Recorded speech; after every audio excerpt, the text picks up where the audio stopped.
IPVD Max. Walang horn, putok ang fuse. Yan, titignan natin, baka may grounded. Yan o, putok ang fuse. Titingnan din natin yung relay niya. Ito yung baka hindi na gumana. Bubuksan natin ito, baka grounded.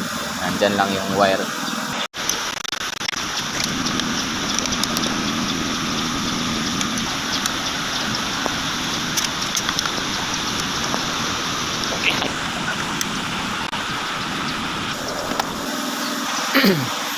I-testing natin, i-short yung relay niya.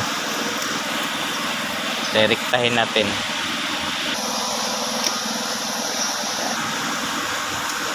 Temporary mo natin itong jumpera ng wire. Ito, temporary muna natin. Lalagyan muna natin ng temporary wire, saka natin papalitan ng bago, kasi baka may grounded, sayang, puputok, sayang yung papalit. So ito, napalit na anuhan na natin ng temporary wire. Yan, nalagyan na. Ay, install na natin ulit. So ayan, ibalik na natin yung temporary natin na fuse na dyan ng piran. Check natin yung supply. So meron ng supply. Gagawin natin, isa-short muna natin direkta kung gagana yung horn.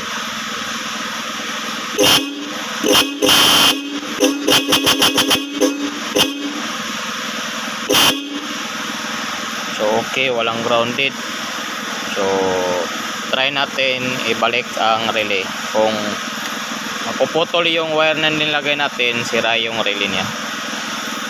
Kasi wala namang grounded, okay naman. Try natin.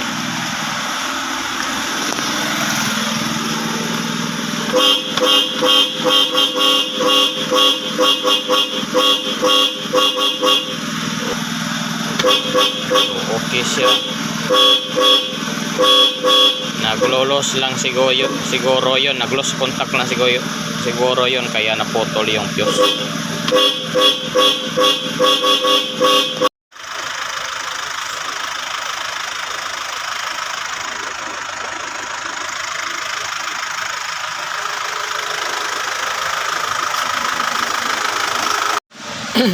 So ito na yung bago na fuse. Papalitan na natin yung temporary natin.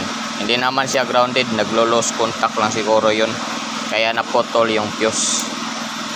Kasi pag nag-loose siya, hindi masyado siya naikabit. Pag naglo-loose siya, iinit yung wire niya, at saka yun, kaya naputol siguro. Yeah.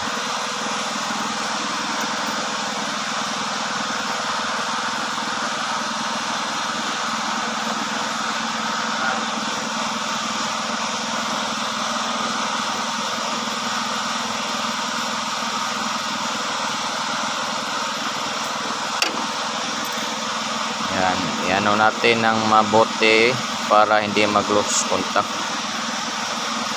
Balik natin.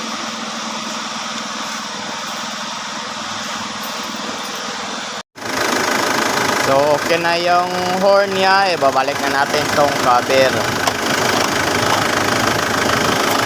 Simple na natin ulit.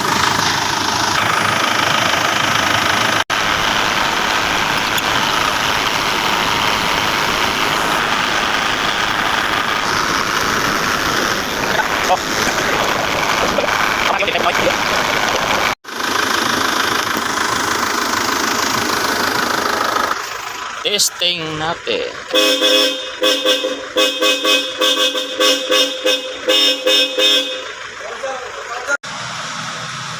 Yan lang, maraming salamat.